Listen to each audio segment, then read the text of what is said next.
Hello everyone, welcome back to another video. Fontain is on the horizon, coming out in literally a couple days maybe after I'm recording this. So I am excited, I hope you are excited, but I figured we would have a look back at the biggest addition added with Sumeru to Genshin, the Dendro element, and kind of what it's done for the game and how it's changed some things.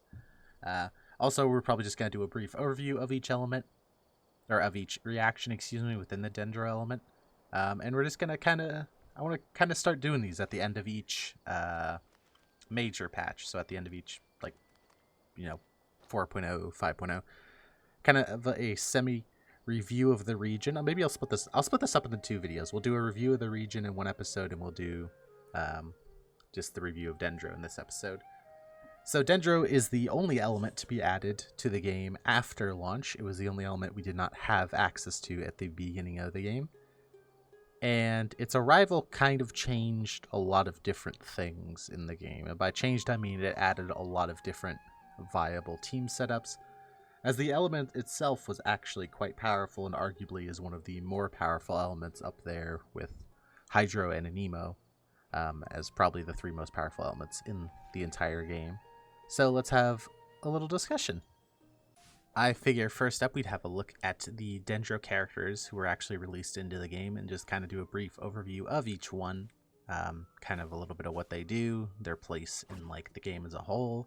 But I guess to begin with that, though, we need to look at the first Dendro character, and we're not going to be able to see them in the archive, is the Traveler.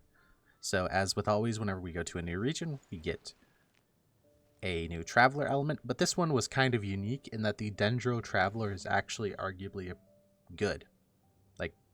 Compared to the rest of the Travelers are pretty mid. There's some arguments to be made that Anemo Traveler is underrated because Anemo itself is just so strong, but the Dendro Traveler themselves is actually kind of unique in that they're actually a good unit compared to the rest of the Travelers, and that doesn't look to be continuing in Fontain, sadly. But it was cool that now we actually have a kind of a reason to use the Traveler. Now, obviously, there are better Dendro units that were added later, but on launch, she was the best Dendro unit. And even arguably nowadays, even though she's not the best, due to the way Dendro works as an element, being mainly just an element that sits on people, and then you get a lot of value for hitting the Dendro element with different elements. I probably should have explained that first, but the Dendro element as a whole does not necessarily matter the damage of the character that is the Dendro applier or anything really like that outside of a couple team setups. For the most part, all that really matters is that you apply Dendro, and it makes a unit good. It makes a unit borderline meta even, just for being Dendro, if they have any way to apply Dendro with any consistency, which is a pretty far break from basically every other element in the game. No other element really in the game is a character good solely because they can do that element. They normally either have to have competitive damage, some utility buff, something like that. Maybe Anemo being the only exception. But a lot of the bad Anemo characters aren't as good as the bad Dendro characters, if that makes sense. But anyway, the Traveler, just kind of a generic Dendro unit, was a Dendro sub DPS having an ultimate that just drops a, damage over time Dendro thing, and actually has a unique mechanic that if you hit it with different elements does different things, which is a pretty cool addition to the game. I'm not going to go in depth on each character, but I just briefly wanted to talk about the Traveler because they're the unit everybody has, and they were our first introduction really to Dendro. Next up in release order would be Cole. Cole, Dendro Traveler, and actually Tenari were all released in the first patch. Cole being basically just Dendro Amber, but as a point of how much of a difference it makes being Dendro compared to being other elements, which is something unique to Dendro, Cole is actually good. She's not great, and she's definitely the weakest of the Dendro lineup, but the thing is that she's probably still some people's best teams on their account, on their best teams, just because unironically having that Dendro application is good enough. It's good enough, and that's insane about this element compared to the other ones we've had in the game so far. Tanari was our first look at a Dendro main DPS style unit, being a charge attacker. Kind of playing semi off field, semi on field, kind of quick swappy, kind of a cool unit. He's sadly a limited 5-star, or he's not a limited 5-star. So what that means is he actually is not going to appear on any more banners, to my knowledge. Same thing with Dea. It's actually quite interesting that we had 2 additions to the standard banner in Sumeru. I wonder if we're going to have any additions to the standard banner in Fontain. But he's all right. He was our first introduction to a Dendro carry style unit. He focuses mainly on aggravate and quicken style teams, which whenever we break it down reaction by reaction, we'll go over that. And he has some very great sound effects with him playing with his ears. Next up chronologically was Nahida, who is probably at this point the most valuable 5-star. I think there's an argument to be made. It's either her or... It's between her, Kazuha, and Yelan are the most valuable 5-stars. But the thing is Nahida is kind of so much better than all the other Dendro units. But due to the way Dendro works, the other ones are still good. It's kind of interesting in that she is actually a significant upgrade over the other Dendro units for the most part, having very easy Dendro application, off-field DPS, and buff capabilities, as well as decent personal damage. But due to the way the Dendro element works, it's actually not that big of a deal if you don't have her from like a gameplay fun perspective. From a pure meta numbers perspective, she's definitely the best, but there are many top-tier competitive Dendro teams you can make where you don't have Nahida. That being said, in my personal opinion, this is probably the most valuable character of the Sumeru roster, and is definitely the character that I personally would pick up if you're newer to the game or just missed her of the Sumeru roster.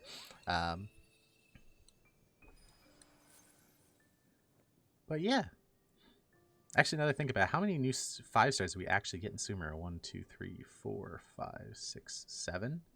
7 5-stars, but Deha and Tanari are in standard banner, so only 5 new limited 5-stars. Quite interesting. Anyway, next up would be Yao Yao. Yao Yao is quite interesting in that she is our first Dendro healer to be added to the game. And because of that, she's actually insanely valuable, much like Kuki, which we'll talk a little bit about her when we get to the next section. But she's a Dendro healer, very good unit, very worth having on your account. Definitely would try to get her. She's probably the next most valuable Dendro unit after Nahida, just because of the team she can be played in. And definitely can be used on the other side of Nahida to make a good Dendro team. But she's probably the best post-launch 4-star. I'm trying to think if there's anyone that's even close. The only character who would be, like, close is, like... Okay, for their specific teams, Farazan is a huge upgrade, and for their specific teams, Goru is a huge upgrade. But in terms of overall generic power level, the only post-launch 4-star that she's close to would be Kuki, I guess. These are the only really 2 good not good. Let me rephrase that. The strongest 2 post-launch 4-stars. They don't quite live up to the level of Zhangling, Xingqiu, Bennett, Sucrose, Fischl, but they're very much in that Beidou kind of power level that's right below that. But yeah, she's a great unit, and it was nice to get her because we actually knew about her. If you've paid attention to leaks, we've known about her since like 1.2, like really early on. Back in the day, we thought we were getting her with Zhao. This is how long we've known about this character, despite her not appearing in the story. But so it was cool to finally get her, and it's cool that she is a Dendro as well, because we need more Dendro units. It's actually quite funny because we got Dendro in this patch specifically, Sumeru, but we actually do have some Dendro characters from other regions, a decent amount. We don't have any Mondstadt Dendro characters. I guess technically Kole is kind of designed a bit like a Mondstadt character, but she's not from Mondstadt. We have 3 Inazuma, or 2 Liyue and 1 Inazuma, so I wonder if we'll get a Mondstadt Dendro at some point. But anyway, let's move on to the next release, which is Al-Hytham, who is probably the 2nd or 3rd best, depending on who you ask. Definitely without Nahida, he's probably the 3rd best, but with Nahida, there's some arguments that maybe he's better than Yeah. This isn't necessarily just about their power level, like I said. Dendro's weird in that just applying Dendro is enough to make you a competitive character, basically.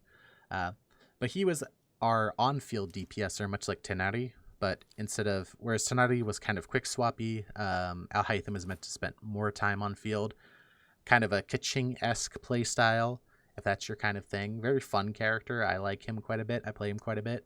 Not my absolute favorite, but cool design. We met him in the story, so nice to get to actually play around with him. Would I personally roll for him? I guess this is something I wanted to talk about, which is that if you're coming into this or if you don't have a Dendro characters, who are you looking for? I think Nahida is the main one you're looking for, and then possibly Yao Yao, if you don't have her. Let's move on next to Kavea. Kavea is not that great. He's okay. But again, because he's a Dendro unit, like, he's fine. That's the weird thing about Dendro units, is because he can apply some Dendro, he's basically good. He's a Claymore, kind of like swap in, swap out kind of character. But if you have him, you might as well use him kind of thing. I think he's better than Kole. I haven't really got to test him, as I don't have him, but pretty interesting character. Alhaitham's roommate, so it's kind of funny that they have the same element. And here's Baiju, who's the first confirmed Dendro character that we knew about, as we saw his Dendro Dendro vision all the way back in Liyue. So we knew we'd be getting him eventually. He is a Dendro defensive, kind of half healer, half shielder kind of character. Basically more, to put it bluntly, he's kind of like a 5-star Yao Yao. He's a lot more defensive. Personally, if you don't like his character a lot, I wouldn't necessarily get him because he doesn't feel that significantly different from Yao Yao. But that's just my personal opinion. I'd rather spend my primos on other characters, but perfectly fine character. And again, because of Dendro, he has tons of different teams. We'll get into a little bit when we talk about the actual reactions. And then the last actual Dendro character was Kirara, who is adorable, and I want her, but I was not rolling on her. But her like kind of gimmick is that she turns into a box and can run around, kind of like how Yelan's skill works, and how I think it's Lynette, the new character we're getting, is. But yeah, she runs around as like this little box, and she does some Dendro damage and stuff like that. She's pretty cool. Like, due to her open world exploration, where she can kind of just run up walls in the little cat box form, it's pretty fun. But another just generically good Dendro unit, because guess what? She applies Dendro, therefore she's useful. Some of these characters are a little bit better than others, but outside of, definitely if you knock Nahida and maybe Kole out, if you knock the two extremes off, it's probably the closest of any element and power level to each other. Just kind of due to the way the element itself actually works, which will be the next section where we'll talk about the actual interactions. But first, there's another couple characters I want to talk about.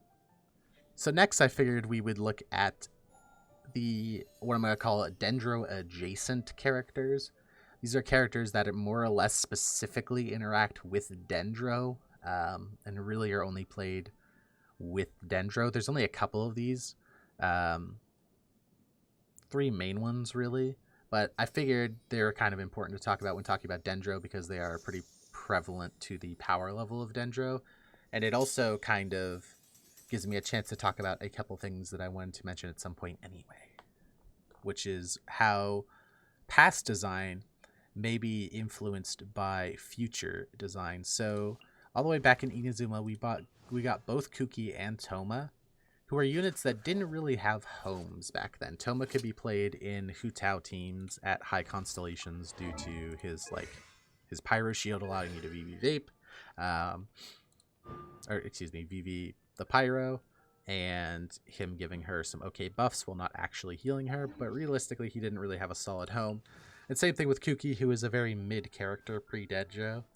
And one of the reasons Toma in particular was pretty mid pre-Dendro is just due to his slower pyro application. But these are a cool showcase of that. To some degree at least, they must have had Dendro worked out back then, because these characters are actually fantastic as triggers for the Dendro reactions. Kuki in particular, which I think is a really cool showcase of kind of what they were thinking back then, and how long Dendro's kind of been in design. Toma's pretty good as well at interacting with Dendro, but Kuki is definitely the all-star that's kind of shot up in popularity and in power level because of Dendro's release, to almost the point where she might be overrated nowadays. I think more people probably should just be playing EM Raiden over Kuki if you can dodge, but that's a different story. And there's another character that's important to Dendro, and I actually don't really like this character because it's Nilou. It's not that I don't like her design, I don't like her story, but because of the way her kit works, she has this unique passive here that messes with the way Bloom works. Bloom is one of the Dendro reactions, Hydro and Dendro, that leaves a little core on the ground. And her thing essentially makes that a playable team. Without it, you don't really want to be playing a Bloom team because you can hit the cores with another element again to cause a different effect. And it kind of feels like, to a degree, Bloom itself was made worse so that Nilou could make it better, if that makes sense to me.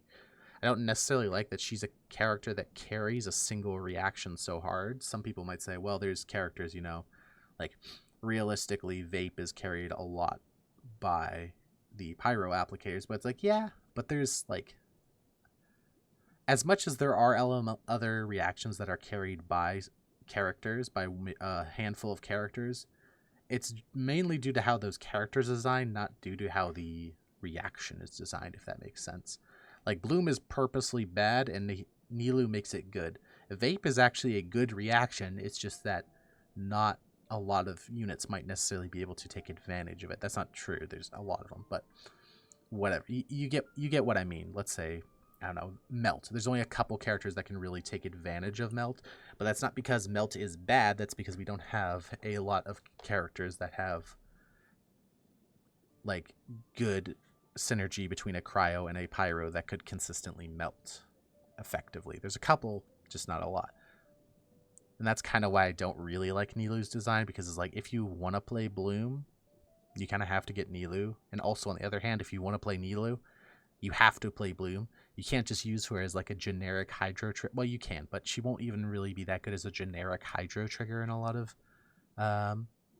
teams for the other Dendro reactions. So despite being a Dendro-centric character, she is hard-locked basically into Bloom, whereas a lot of the other Dendro-focused characters are maybe encouraged to do their main one. Toma is better in Burgeon than he is in Burning, but that's not necessarily due to his kit design. That's just due to Burning being worse than Burgeon, kind of thing. And Kuki is equally as good in Hyper Bloom as she is in Aggravate, kind of thing. I don't know. But anyway, now that we have the characters, I figure we go on to the reactions themselves. Alright, before we get into some brief showcases of some teams, we are just going to quickly go through kind of the reactions themselves and what they do. There are 6 reactions total, but 2 of them are actually just the same reaction, but in different directions. It's weird. I think it's the only reaction that has a different name for the direction. And I actually don't know which one it is. So Aggravate and Quicken are the name of Dendro on Electro. Essentially what this reaction does is it does bonus damage based on character level and elemental mastery. It kind of adds like a flat damage bonus that can't be crit scaled. But it is affected by stuff like damage percent, I think. It's a little bit weird, but basically what it is it's just a bonus damage for Electro or Dendro characters if there's already Electro or Dendro. So that's Quicken and Aggravate. One way is named one thing, one way is named the other thing. I don't know which one, so I generally just call them all Aggravate. Sorry, but no got a better answer for you. And then the other reaction that is a single reaction, by that I mean it's a like 2 elements instead of some of the other Dendro ones, which consist of 3 elements, is Pyro on Dendro. Pyro on Dendro does Burning, which does heavy dot damage. But it's also weird in that enemies on fire do actually do damage to other enemies that are on fire if they are nearby. It's something you'll see probably in the showcase, but this means that burning is actually insanely good at dealing with groups of enemies. It is by far, though, the least explored of the Dendro reactions. The other 3 actions are actually all based in each other. There's Hydro on Dendro, which is Bloom, which makes a little seed on the ground. That's what Nilu's thing is. That will eventually blow up over time. Or if you hit that seed with a different element, it changes what the effect is. If you hit it with Electro, it turns it into a single target missile. If you hit with Pyro, it just goes boom. So, though it is referred to as Burgeoning and Hyperbloom, Burgeoning is the Pyro on the seed, Hyperbloom is the Electro on the seed. Hyperbloom is probably the most popular of the Dendro reactions. That is, it is the best, because it's the ones that we kind of have the best character set up for. Aggravate is pretty competitive. Bloom is good because of Nilu, but without Nilu, not very good. And then Burning and Burgeon are the worst of the two, but are still actually pretty decent, especially Burgeoning is still quite good. And there is a little bit of a weird mechanic with Freeze and Dendro. That means that if you can, actually freezing an enemy before you apply like your Dendro stuff is actually good as well. Although it's a little bit weird and it doesn't work on obviously bosses and stuff like that. So despite the fact that Freeze has no direct correlation, so Cryo has no direct correlation with Dendro, Cryo can actually help you get more seeds to do more Hyper Blooms or Burgeons. But if you do Burgeons, you risk melting, so it's a little bit weird, but there is actually reason to play Cryo with Dendro as well, which is kind of cool. That means that basically every element, and because of the way Anemo works, with Swirl, Anemo can actually be the trigger for any of the things as well. So this basically means that every element except for Geo can be used in Dendro setups, despite not necessarily all of them having a direct reaction, which I think is cool, and we will definitely see some of whenever we get to the different teams.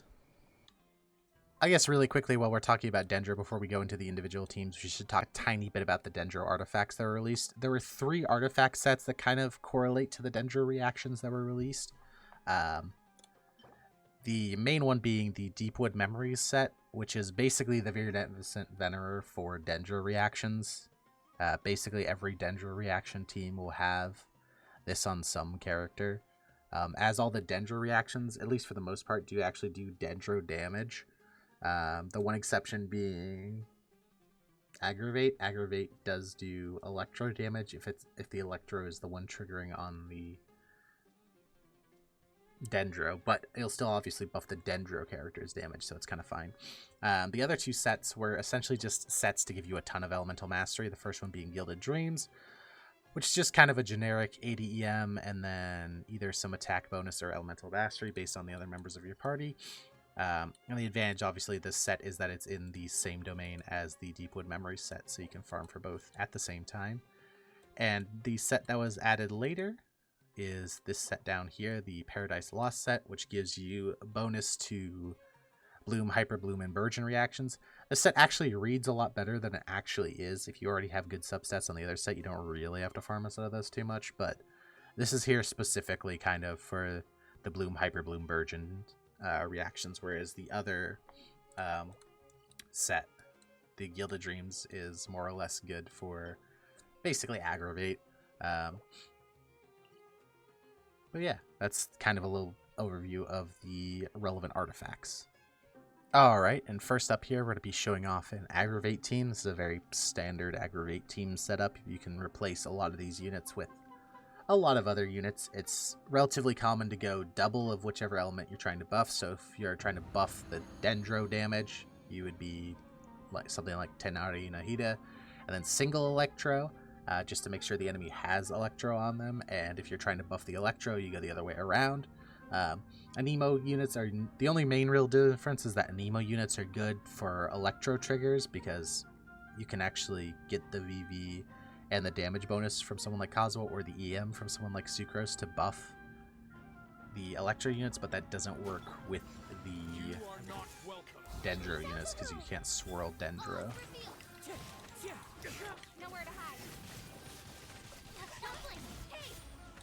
And essentially how this works is it's a little bit hard to see, but as I hit the enemies here, the base number will actually be a lot higher than it would be if I hit a non-Dendro applied unit.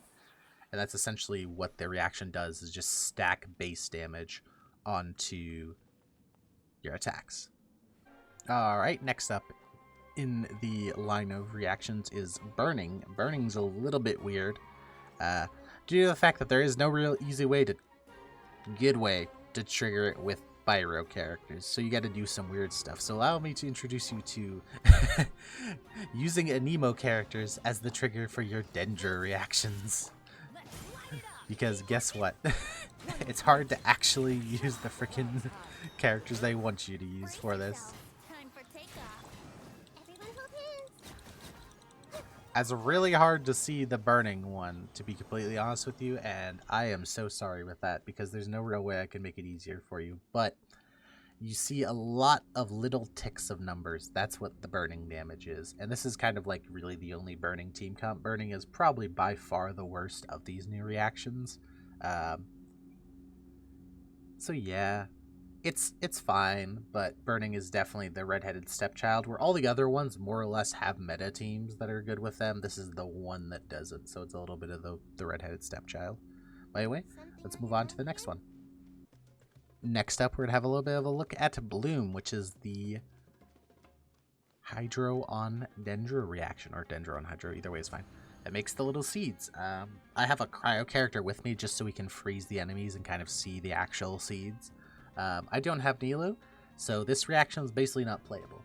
You can technically freeze enemies, wait for the cores to go off, but as you'll see, it is going to take a long time for those cores to go off. So they're on the ground right now. You see them there? They're still there, and they just started going off. So with Nilu, these would go off a lot quicker, and that's what actually makes this reaction, like, relevant. Also, none of my characters right now are built specifically to trigger the reaction and do a lot of damage, so that's why things are a little bit different than some of the other ones, but this is kind of to give you an idea.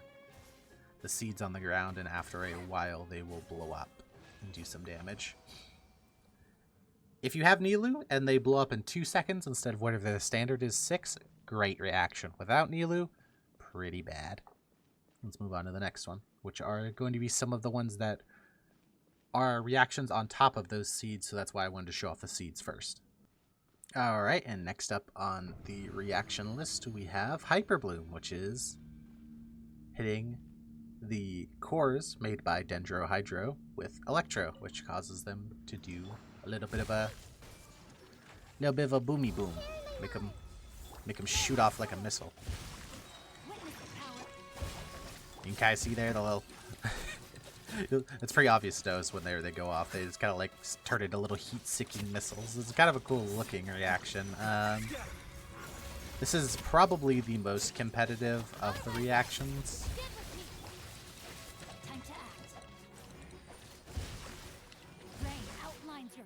It's definitely the best of them.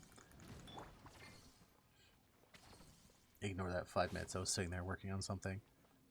And is probably the one that most people are familiar with. You can take teams like this in a ton of different ways with a ton of different characters. All that matters is that whoever the trigger is for the seeds has a ton of elemental mastery.